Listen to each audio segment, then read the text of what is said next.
Hello, ug mayong adlaw kanatong tanan. Ako si Annalyn. Ang pakiglambigit sa kagikanan sa usa ka talan-awon o lugar, usa ka matinabangong mekanismo aron atong masayran ang importansya niini ug ang rason ngano kini namugna. Sa akong unang video, kabahin nasud Turkey ug ang kaanindot sa lungsod sa Side.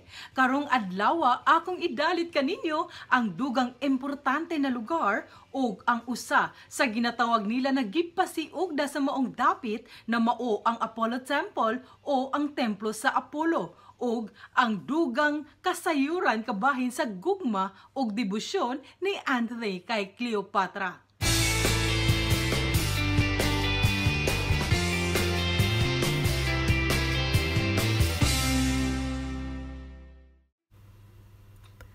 Nailagayod ang lungsod sa Side, nasod sa Turkey, nga karaang lungsod na naghatag hangtod karon sa kasaysayan sa pipila ka mga panghitabo kaniadto.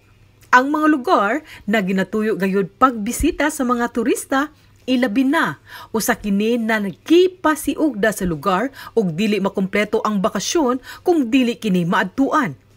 Karon ako idalit kaninyo ang pinakapaborito namo na tambayan sa akong kapika sa kinabuhi sugod pa 2014, ang dapit na himutang ang templo sa Apollo o sa English Apollo Temple, na sa pikas bahin makita usab nimo ang maanindot kaayo na dagat sa lungsod sa Side.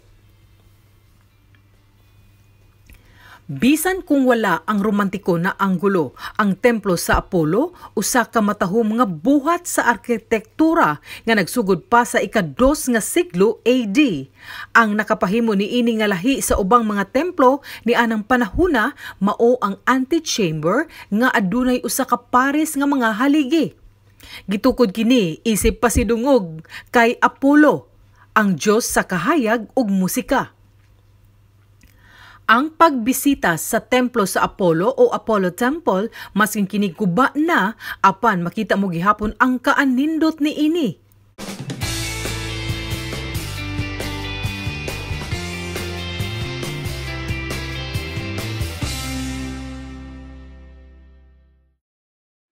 Gikanayon usab na ang pag-anhi dinhi usa ka bongga nga kasinatian alang sa mga managhigugma o mahigugmaon sa romansa ug kasaysayan. Gituhuan nga kini ang lugar diin nahimamat ni Antony si Cleopatra. Iyang gipresentar ang templo sa Apollo o Apollo Temple ingon usa ka timaan sa iyang gugma ug debosyon. Gikanayon na si Antony o Cleopatra ang labing bantog nga managhigugma sa kasaysayan.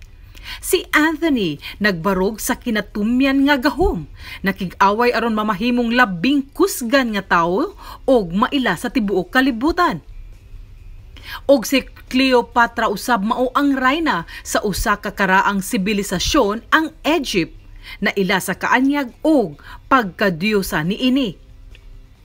Ang ilang panaghigugmaay, ang ilang panag-away, ang ilang kapildihan o guban pang panghitabo, dili makalimtan og gibalik-balik sa daghang siglo. Maskin pa man sa makadaghan na kami ni Mister nagbalik-balik dinhing dapita ilabi na gayud dinhi sa Apollo Temple, apan di gayud kami matagbaw. Magahin gayud kami og daghang oras na magpundo sa lugar, ilabi na haduol kini sa dagat. Ang lugar usa gayud sa gipasiugda kung ikaw mo bisita sa lungsod sa Side, nasod Turkey. Ang Apollo Temple usa gayud ka atraksyon ug nindot usab alang sa mga managtiayon o managhigugma. Ang kasaysayan niini nagpabilin hangtod karon ug dili gayud mahikalimtan.